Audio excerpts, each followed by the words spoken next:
Ada apa? Maaf mengganggu ya, Mbak. Enggak, mau minta tolong. Kan itu kan keluarga saya kan ada yang kaburan kan. Terus katanya kan katanya temennya itu ke tangkap polisi kayak gitu. Lah, ya kan keluarga sini kan itu cari kabarnya nggak sama sekali, hilang kontak kayak gitu ya. Terus saya tanya-tanya ke grup PMI, katanya ada yang tahu kalau kakak saya itu ketangkap polisi waktu lagi kerja di restoran kayak gitu. Nah, yang mau saya cari infonya itu katanya kan Mbak Yuni kan kata teman yang ada di grup PMI kan katanya siapa tahu bisa bantu calling saja Mbak Yuni kayak gitu.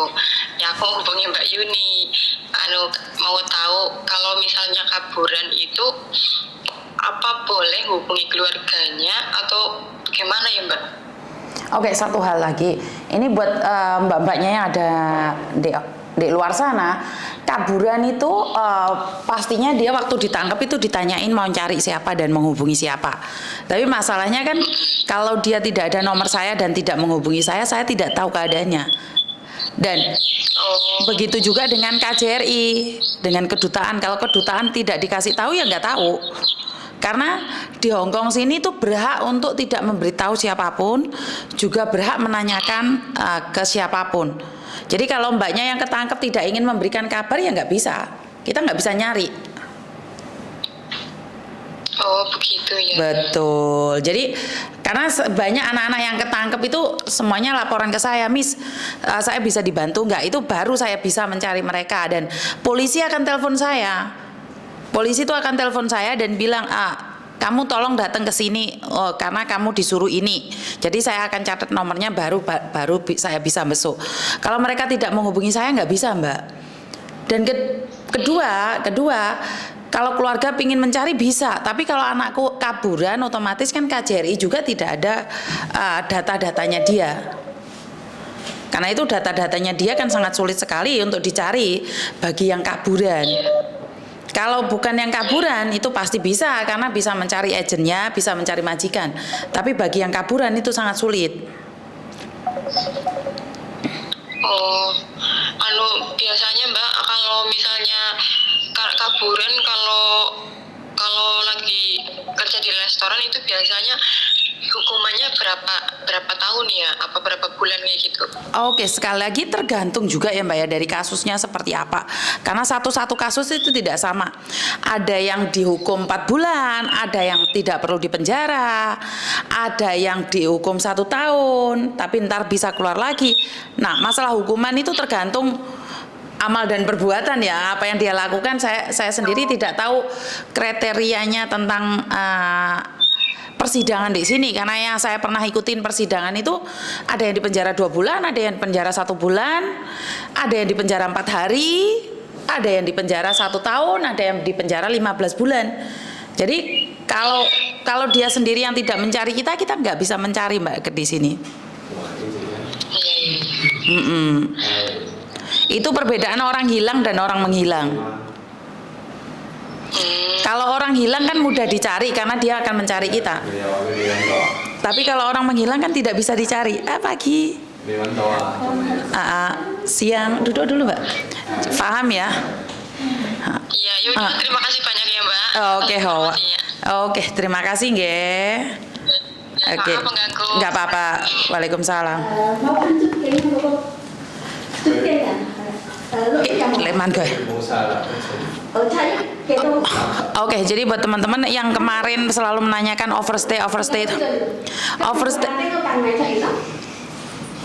Kalau overstay kalian selalu menanyakan tentang overstay. Miss Yuni itu nggak bisa nyari orang yang overstay.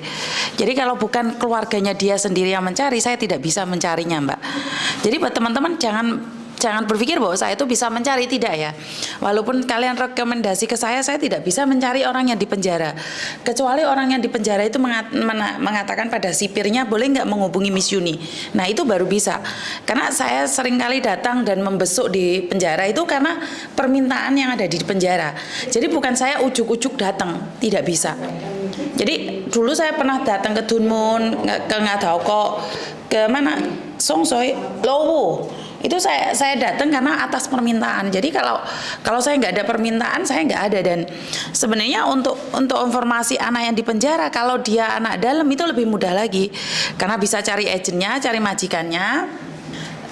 Dan KJRI bisa ditembusi. Tapi kalau anak kaburan, apalagi kerja di restoran, kerja di mana-mana, itu sangat tidak memungkinkan sekali untuk kita dapatkan informasinya, kecuali dia sendiri yang mencari kita. Jadi paham ya buat teman-teman ya. Jadi bukan Miss Yuni tidak ingin membantu. Karena kalau membantu itu urusannya sama polisi, dan polisi sini departemennya beda-beda gitu loh. Jadi yang ini ngurusin ini, yang itu ngurusin itu. Jadi nggak cawe-cawe urusannya ini jadi urusannya itu, urusan itu jadi urusan ini. Jadi kalau bukan bidang mereka itu tidak akan mencampur adukkan urusan. Ini bagusnya untuk kantor untuk polisi Hong Kong ya. Jadi bagian kriminal saja, investigasi saja. Begitu juga dengan kalian, Mbak. Yang data ganda ya data ganda aja. Dan data ganda itu apakah diketahui oleh imigrasi yang ada di Wance? Diketahui tapi tidak secara keseluruhan. Karena itu saya selalu bilang bahwa di sini itu connect satu sama lain, tapi mereka itu tetap privasi. Contohnya apa? Ada salah satu mbaknya yang ada di Hong Kong sini, wis tak omongi lek bengi tunggu visa aja ngeluyur. Tapi dia ngeluyur, akhirnya ditangkap polisi posisi paspor di kantor. Nah, ditangkap polisi karena polisinya kan nggak ada koneksi langsung sama imigrasi nih. Malam ketangkep, otomatis kan polisinya telepon saya, ada paspornya nggak? Saya bilang ada, tapi di kantor kan nggak mungkin juga saya paspornya saya bawa kan. Dan waktu itu saya masih kerja di agent ya. Tapi setelah itu, itu terjadi, akhirnya dia paginya baru dikeluarkan setelah pihak kantor polisi yang ada di Prince Edward itu telepon imigrasi. Jadi terpaksa nginep 1 malam di